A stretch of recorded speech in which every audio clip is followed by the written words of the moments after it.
Okay, weekend waffle time, and we're back inside the games room. Well, back to normal, I suppose. I tried an experiment a few weeks ago by doing an off-the-cuff video when I was, out in the countryside, and yeah, that seemed to go quite well. But for this one, I can't do that. So the title of the video will be called The List, and I think that'll be a familiar concept to a lot of people who collect and play retro games. But just to start with, you're probably aware if you've seen Electric Adventures. I'll get his name right this time. I call him Electronic Adventures. That's completely wrong. Electric Adventures. His YouTuber of the Month video, and I was nominated last month by Lawn Boys Post 1975, and I managed to win this month. So I'm really pleased about that. I did a video of it last week and nominated 5 people, and that's brilliant, just to, I suppose, in a way, for acceptance, but also to get the exposure as well, because it's nice. I mean, I like watching YouTube of the Month videos because it often gives you a chance to see videos from people that you've, well, not the videos, but the people that you've not previously encountered. So I think it's a really good thing, and I'm really happy to win it, and for all the people who voted me, and yeah, it's great. I think I'll stop on that one. So what I'll do at the moment is talk about what I've been playing. So it's been a few weeks since I've done the weekend waffle, and I haven't been playing that much, partially just generally lack of time and the weather being hot. I've not really wanted to be inside too much. But the game I have been playing is this, which is Cannon Fodder on the Mega Drive side. It's not a pickups video, and it's a game that I previously had on the Jaguar.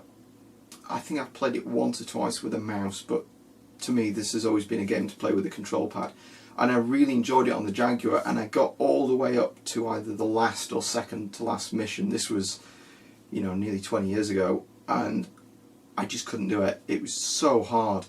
And I remember playing a few years later, a friend of mine had a Mega Drive version of it, and it seemed a little bit easier.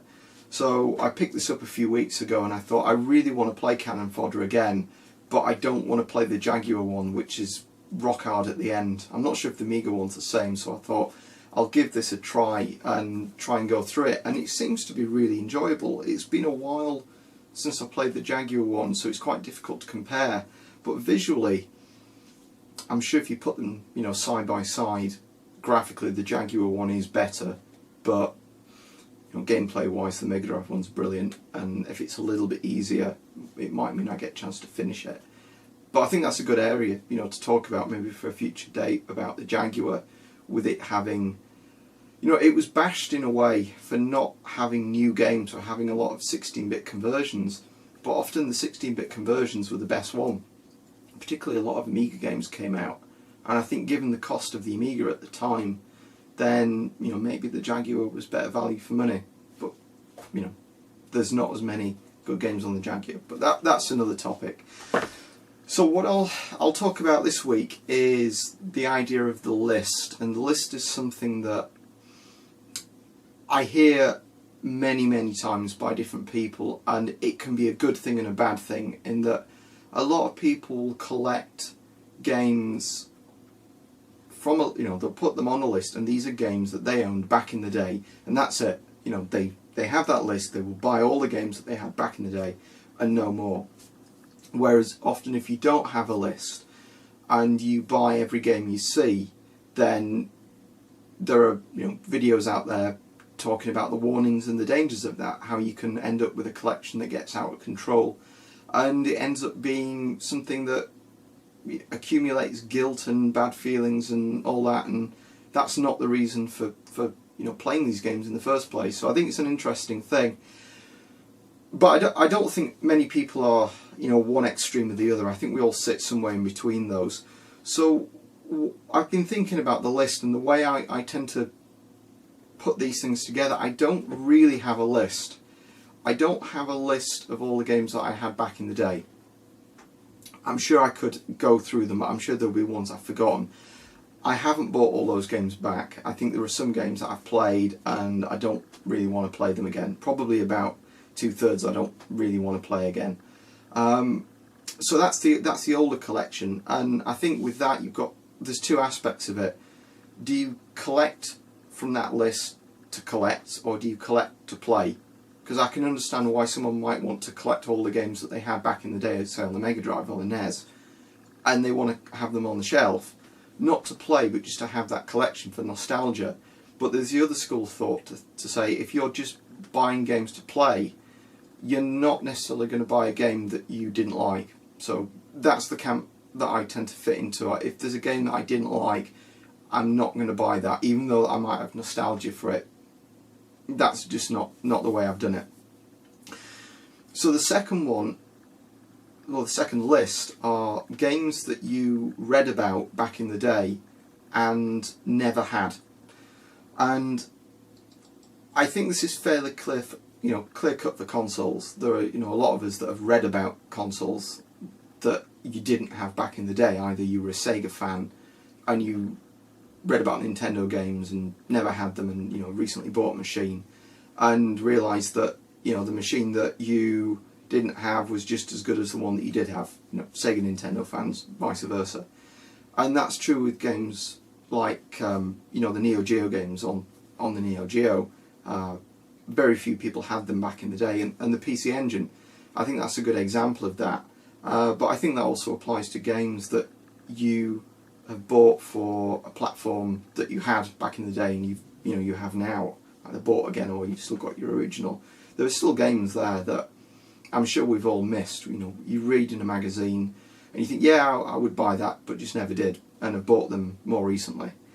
And the last one are games that you've read about only recently. So either games that you've come across from other YouTubers, you've seen them, or you've just been on eBay, and this is the dangerous one. You've seen games on eBay and you think, oh, that's interesting, I'll have a look at that.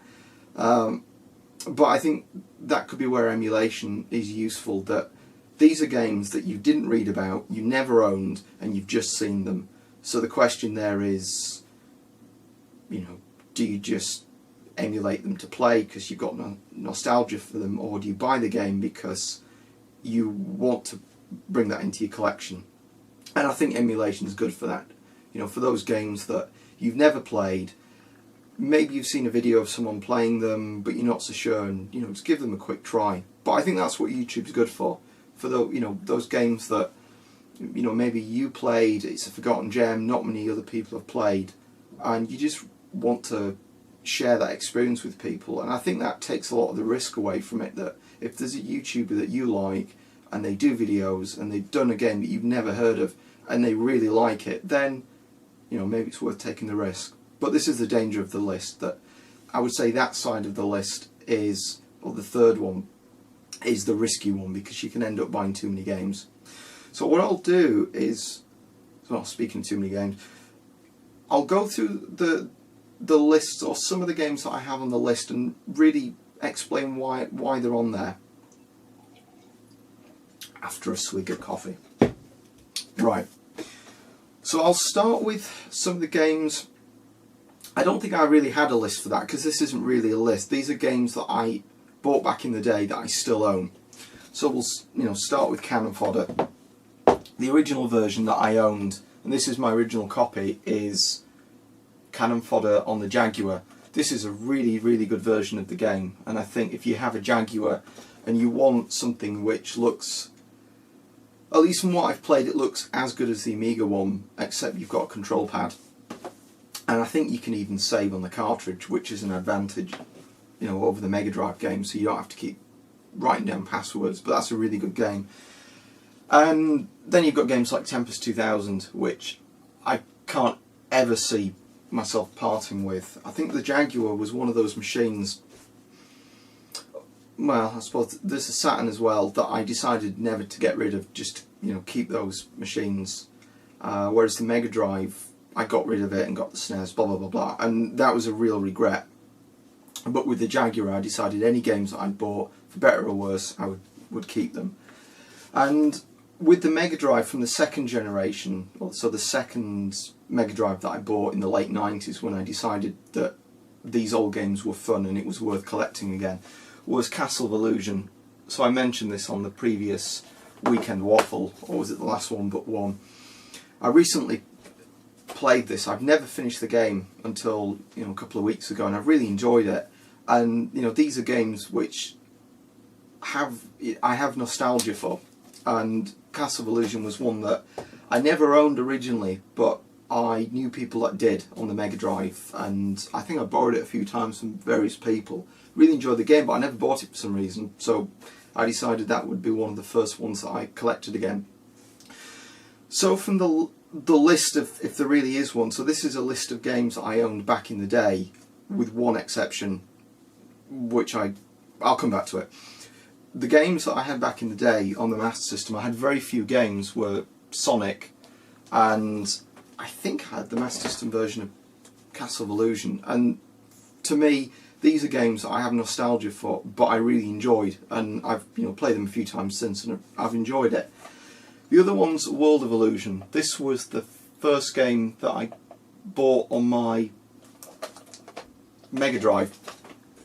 I don't know why I'm showing the sides, you probably can't even read them, they're too small. But this was one of the first games that I bought on the Mega Drive. I got Sonic with it, and I bought this and Aquatic Games. Didn't like Aquatic Games that much, it was a bit of a turkey. I thought it's not really my sort of game, so I never bought that back. But World of Illusion, it's not as good as Castle of Illusion, but I really enjoyed it, and for me, that was one on the list that I had to get. There's a lot of nostalgia for that, and it's a decent game. So the other one's Echo. Played this an awful lot. I had this on the Mega CD as well, which is a little bit more expanded. There's some extra levels and a few bits of video here and there, which is kind of like a museum part. Really good game. It's one of those games that I don't think would get made now. It's really hard, and it does have the password save in it, but the game, I don't know, I can see people getting really frustrated with it now. It's not really a modern game, and it's a good example of really, it's a dolphin game, but it's a hardcore game. It's not a shooter or anything like that, but it's a difficult game to play. So one that I had back in the day, and I could have bought these separately, but I decided not to, was the Codemasters 2-in-1. So this has got Dizzy, or Fantastic Dizzy, and Cosmic Spacehead. And I played Dizzy quite a bit. I am a fan of Dizzy. I played it a lot on the ST and the Amiga, but the Mega Drive one isn't quite as good, and the last one, Crystal Kingdom Dizzy, I didn't think was quite as good as the earlier ones. I like Treasure Island and Magic Land and Spellbound, the really big one. That was a good game. But Cosmic Spacehead, I didn't play very much. This was one of the last games that I bought on the Mega Drive, and it was the point where the Mega Drive was starting to get a bit old. Games were really cheap on markets, and I bought a load of games at the end, and I didn't play them very much. So I gave Dizzy a bit of a play and didn't finish it. But Cosmic Spacehead, I think I must have put it on 1, so I always regret not getting back into that game. So I decided to buy this pack because it was the one that I had. Yeah, I've really got to get rid of the sticker on this. No, it's not Street Fighter 2. Super Street Fighter 2. So this is the one on the Mega Drive. I had this one, a friend of mine had the SNES version. We used to argue about which one was better. I think in retrospect, I think this one plays a little bit closer to the arcade, but doesn't look quite as chunky and as good. But there's not much between them. The music's a bit closer to the arcade one on this. Slight edit there. Bollocks. I forgot to check the camera. This one doesn't tell you when it runs out of SD cards, so I've been talking to myself for the last 15 minutes. So I'll try and be a bit quicker this time. So what was I talking about? Virtual Racing. Back on the pile. So this was a game that I didn't have back in the day. It was 70 quid because it had the SVP chip, which is why it comes on a massive cartridge. And I covered this on one of the first videos that I did. It was 70 quid because of that, brand new, and I wanted to play the game because I'd played the arcade version, and technically it's impressive, but it just has 3 tracks, so it wasn't. I didn't see it as being good value for money. And I remember going into Game Zone in Meadowhall, seeing a lot of people look at the game and scoff at it because of the price. But there was a rental shop in town that had this, and it was about £2.50 for 2 nights. And what I'd do is I'd take games out on a Friday, and because it was shut on Sunday, you didn't pay for Sunday, so I ended up taking it out for 2 weeks, taking it out on Friday, bringing it back on the Monday, and finishing the game, and getting mirror mode and all that. And I really enjoyed it, but I think I got my money's worth out of it at the time. And probably about 10 years ago, more, 15 years ago, I think, when I bought the second Mega Drive, this was one of the first games that I tried to get on it, and I thought it'd be expensive, and it's not, and it's cheap, and it's fairly cheap now. I think it's not held its value because I think if you hadn't played the game at the time, it would look jerky and low resolution and whatnot. And the 32X versions, is it a better game? It looks a bit better. It's a bit slower, but each their own. But that's to me, that's why I had to pick that game up again. Okay, so the last 2 here are, one is Donkey Kong Country. This is one of the games that I had on the SNES for the limited amount of time that I had it. The SNES games were really good, and I enjoyed playing them, and I think I can see why they've held the value, but I've held off buying a lot of SNES games, particularly these core Nintendo games like Mario World, Yoshi's Island, Mario Kart, and I think that was about it really, and the Donkey Kong games. Oh, and Zelda, because I think they have a lot of nostalgia for people, and they're good games, they're very good games, which means they've held the value quite a lot. Which, yeah, they are on the list, but I think if I can get other versions of the games, I've tended to have gone for that, because I want to play those to play, not necessarily to collect. So a good example is Mario World on the Game Boy Advance. I bought this on the Game Boy Advance rather than the SNES because I like the ability to really play this on my GBA when I'm on the train. It's a really good portable game, and even though it's got a smaller screen size, it's still a good game. And I think this is a good example. Thinking back to a year ago, Mark Vahir had a question about, is there a game that you would buy in multiple formats because you always want to have that game? And his example was Outrun 2, I think. And this, to me, this is a really good game. It's good on a handheld, it's good to play. So I've got this on the Wii Virtual Console as well, and I've really enjoyed playing that. That was before I bought the real SNES. I think if I hadn't, I'd have probably just gone and bought the cartridge, but there you go. These were games that I had back in the day, and I really, I have nostalgia for. They're good games, and the games that I want to play. So, as I said at the beginning of the video, there are other games that I had back in the day that I don't really want to play again, so I didn't see a need to buy them. So the second list of games, these ones are games that I read about back in the day in Mean Machines, or I've had people, friends recommend them, or friends have owned them, but I never owned the game. So this one was Super Burnout on the Jaguar. This came out fairly late in the Jaguar's lifespan. Well, there still are games coming out for it now, but in its commercial lifespan. And the story was at the end, there were a whole bunch of games like Worms and Skyhammer, and they all got published by Telegames. But these games you couldn't get in the shops, and I used to subscribe to an independent Jaguar magazine, and they reviewed this, and they gave it a really good review, but it was really expensive. You could only get it through mail order, and I couldn't justify it at the time. I just thought it was too expensive for what I thought was a rather dated looking game compared to something like Sega Rally, all the other, the motorbike games. I'm thinking Hang On GP, but that looks a bit nasty even now, but you know what I mean. I couldn't justify buying it, but when I started the channel again, that was one of the first games I thought of buying. I said starting again. Starting. I've only done one. Yeah, so that was a game that I really wanted to go back and buy, and I wouldn't say I bought it specifically for the channel, but I wanted to make a video of that because to me that was a game that was a hidden gem that I wanted to get hold of. So the next few here are, one is X-Men vs Street Fighter on the Sega Saturn, and this is a Japanese version, and I think this brings up a whole other area of games that you've read about but not been able to play, and I think a lot of these are imports, particularly at the end of the Sega Saturn's lifespan. Most of the games in that magazine were imports, and I was so tempted to do the combination of modify the Saturn, get a 60Hz for the region, 60Hz mod, 4MB cartridge, and then start playing these 2D beat 'em up games, so like this and the SNK games.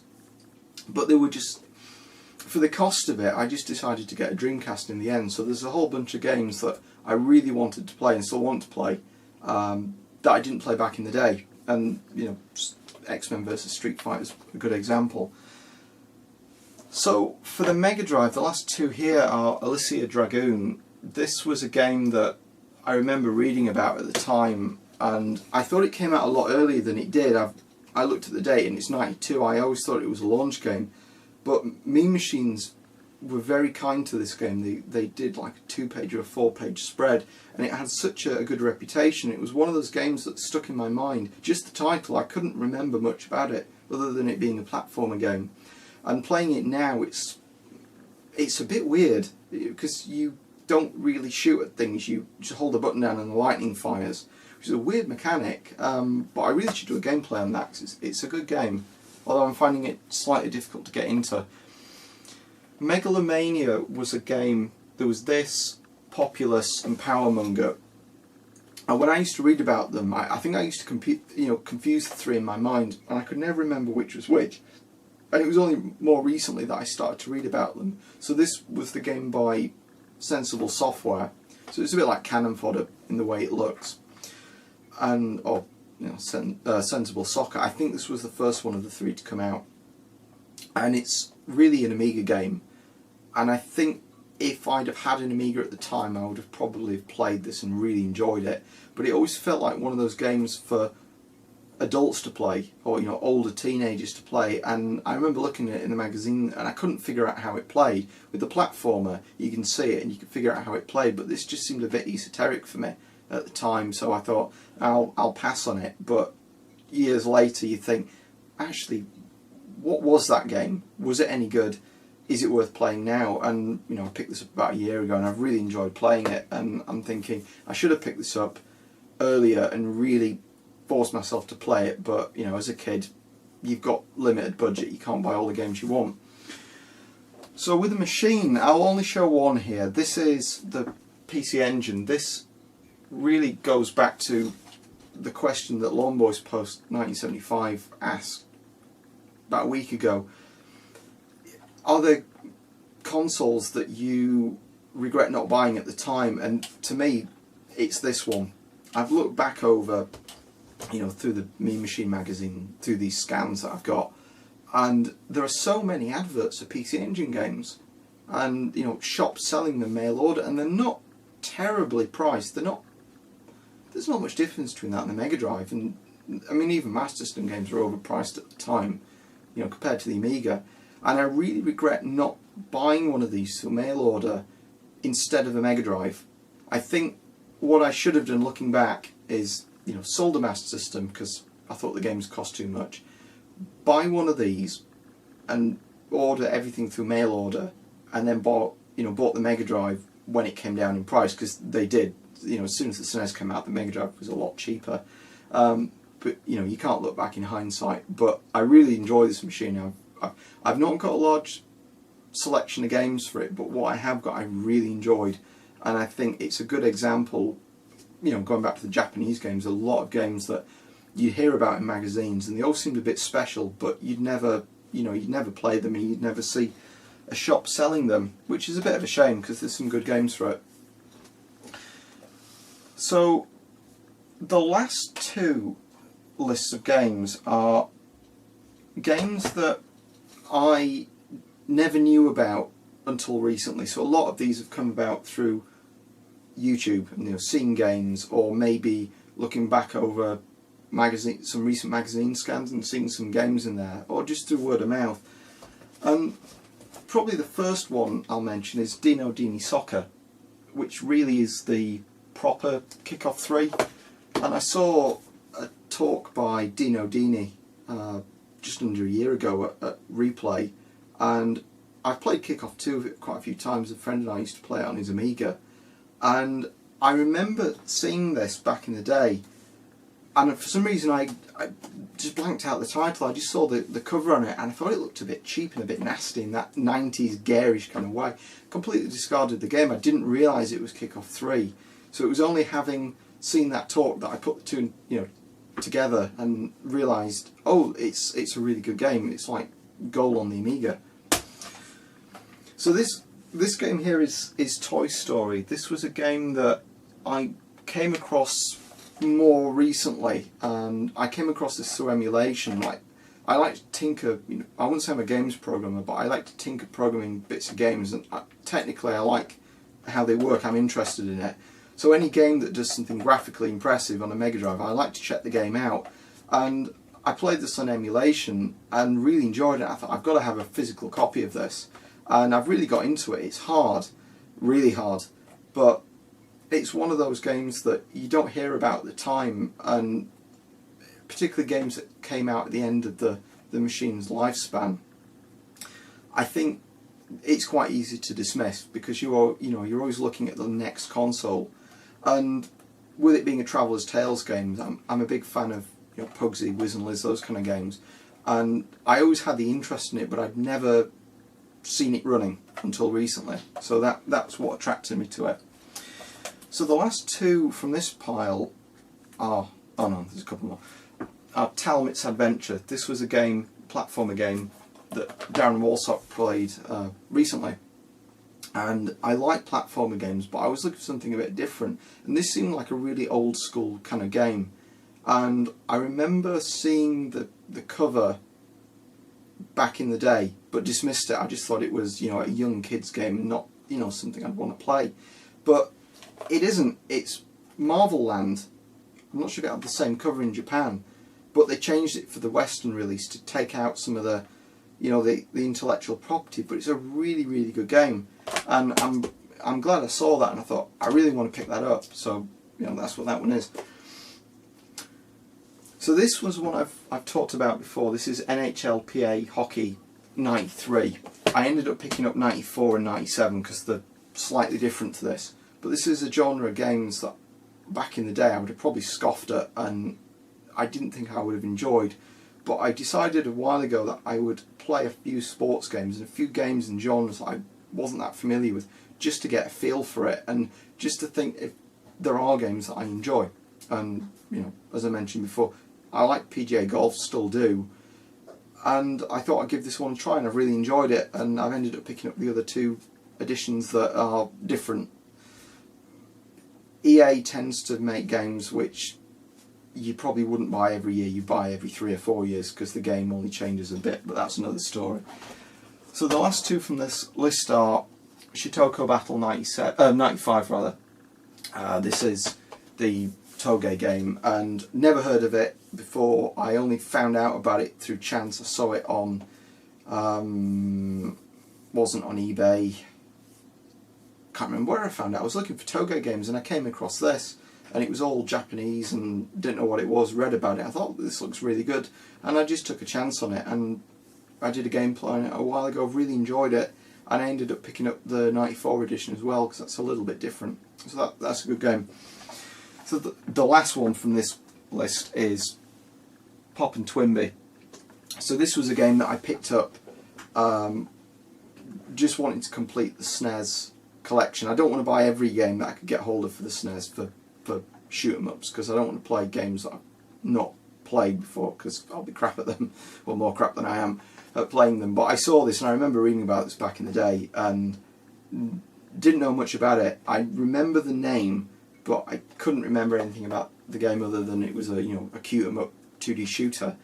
And a week after buying this, I saw Electric Adventure's video on the Saturn version, and that looks really good too, so I'll probably end up picking up that at some point.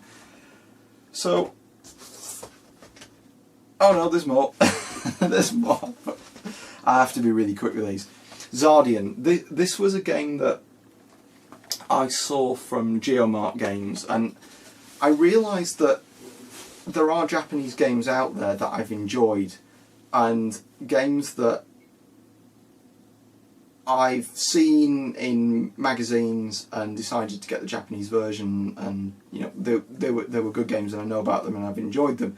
But I thought there must be some games that are Japanese, never came out in the West, but they're hidden classics. So maybe, you know, something like the equivalent of Toy Story, but a Japanese game.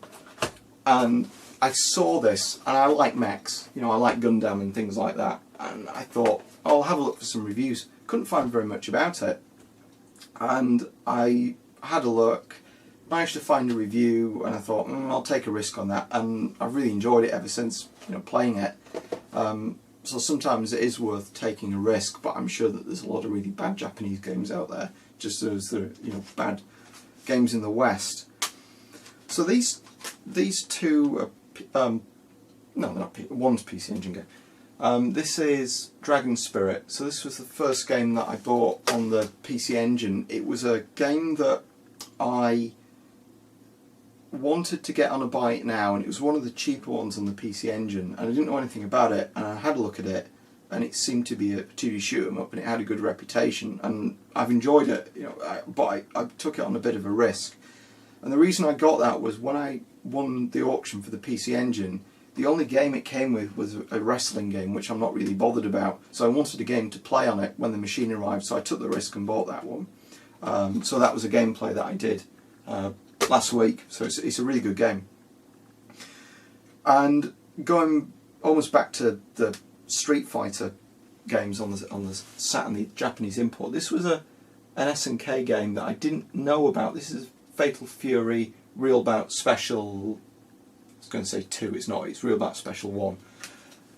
It's a game that I only found out about recently. I was familiar with the Mega Drive Fatal Fury games and I really enjoyed them. And I played the King of Fighters games, and I was just reading about the King of Fighters games on the Saturn when I got the 4MB cartridge, and I found out about this one and I thought, oh, it's kind of like a game that came out somewhere in the middle. I think it came out after the first King of Fighters, but before the 96-97 one. And yeah, it's a really good game, and I'm glad I picked that one up. I did a video of it, and it's like it plays like Fatal Fury, but it has the graphical quality of King of Fighters, if that makes sense. So it's a good example of the Saturn using the I was going to say 4 meg, it's not, it's the 1 megabyte expansion, because S&K only use 1 meg. So the last one, and really this is the last one out of this list, is Samurai Showdown 4. I don't recall reading about this in the Sega Saturn magazine. I probably have, but I've forgotten, and this was one of the games that I wanted for the 4 megabyte cartridge that I bought. So I got the Action Replay. So it comes with the game, and it has this will be the Sega Saturn 1 megabyte cartridge, which I don't think I've ever put in the machine because it won't work because it's an import. But I didn't really want to separate it, so the reason I went for that was I bought the 4 meg cartridge, the Action Replay one, and I just decided to look for the games that I knew about, like Street Fighter versus X-Men, but just to look what new games, well, new old games were out that I hadn't really heard about, and that was a really good example of it. And I think, you know, is it an example of a hidden gem from Japan?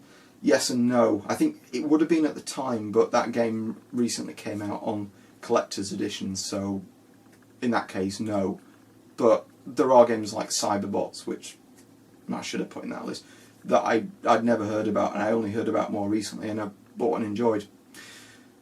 This may run out of SD space, so I'm going to edit this and quickly check the camera. So the last list are games that I've played previously on a different platform, and I've enjoyed it, I have nostalgia for blah blah blah, but I've decided to buy on a different version. So the first one I'll mention is Chase HQ. So Chase HQ is a game that I've really enjoyed on the arcade, but I find that all the home versions are really different from each other. So the Saturn version is probably the closest to the arcade one, but the Amiga, the Master System, the PC Engine, and even the Mega Drive pseudo sequel, they're all different games.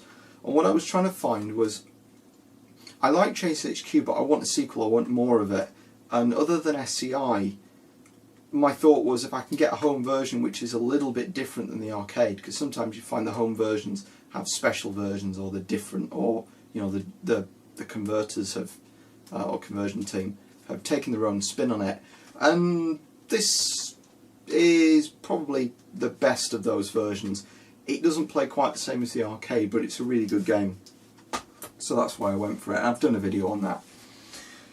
So this is Virtua Fighter 2. This is a game that I've played on the Saturn a lot.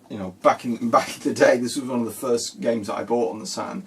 But the Mega Drive version was one of those very late games on the Mega Drive, and I remember seeing it at the time thinking, is it any good? Is it a cheap conversion? And I saw this would have been in a cash converters probably after the Mega Drive had stopped being sold, and I saw it and I just looked at it and I thought, oh no, this is 2D. It's Sega just doing a cheap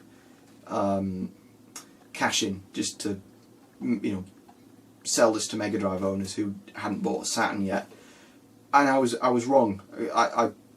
I played this on one of the Sega Collector's Editions. I think it was on the 360, and I really enjoyed it. It plays just like the arcade version, and there's a little bit of a lag in the control, which is a bit annoying. But if you ignore the graphics, it's Virtua Fighter, and it plays exactly the same. It doesn't look like Street Fighter, so it's not 2D like Street Fighter. It's got its own style, this slightly jerky style. I'll have to do a gameplay on this, but this is a game that I'm really happy that I got the chance to play. So I didn't have the Mega Drive at this time, but I really wish I'd have, when I bought the Mega Drive again, picked this up in cash converters, because I'm sure they still had, they had a load of Mega Drive games at that point when they were dirt cheap. So but oh well, can't do much about that. So the last one is Atomic Robo-Kid. So this was a game that I played on the Amiga, and I was aware that it was an arcade game, and I never really thought about it much after that, and I played it and enjoyed it on a friend of mine's Amiga. And I was looking more recently for a Mega Drive version. I thought there must be a console or Mega Drive one. There's one on the PC Engine, which is like they call it the special version. It's completely different. I can't work out whether it's just different backgrounds but the same levels, or whether everything's totally different. I think it's a new game, so it's worth owning that as well as this. But this one is like the Amiga version, so it's like the arcade one, but visually it's a little bit better and it's a bit smoother. And I think this, well, I mean, this is a game that only came out in Japan. There wasn't a UK Mega Drive version, which I think is a real shame. But I think it brings out an interesting question, that sometimes you have nostalgia for a game that you've played, but you don't always buy that version back. There's sometimes a better version, and often the better version is an import, which you couldn't have had back in the day. So sometimes maybe you had the chance to get the best version back in the day, and you thought you had, but then you find out there was like a Saturn version or a PlayStation version or an import version which was more arcade perfect that you buy now, if that makes sense. So I suppose the question is, do you prefer to buy a game again that you had back in the day on the same format, because that's the one you have the nostalgia for, even though it's not the best version? So maybe like a Spectrum version, or maybe you prefer to buy the best version that you can at the time now and get the Saturn version. over the Amiga one or whatever. Certainly the case with Street Fighter. So I think I'll leave it there. What I've tried to do is just to explain really the thought behind my list. I don't really have one. I have, you know, lists of games that I remember having back in the day. I'm sure that's not complete. There will be many more, but I've not bought all those back because I may have nostalgia for games, but if I don't want to play it, I won't buy it again. So I buy to play, not necessarily buy to collect, although there is a little bit of collection there. But there's like a middle ground. The games that you remember back in the day but you never played, or consoles you've never played, and then games that you've never heard of and you've only heard about through eBay or YouTube, or, you know, just reading about them and word of mouth. And that's really how I try to build the collection up with those, you know, those three lists. So I think I'll leave it there. This is probably coming to the end of that 5 minutes that was left on this. And indeed it was. The memory card filled up. So I'll just finish. So if you have any comments, or, you know, you'd like to make a video response to this with maybe a similar story, or maybe you do something completely different, I'd love to hear your response. So thanks for watching.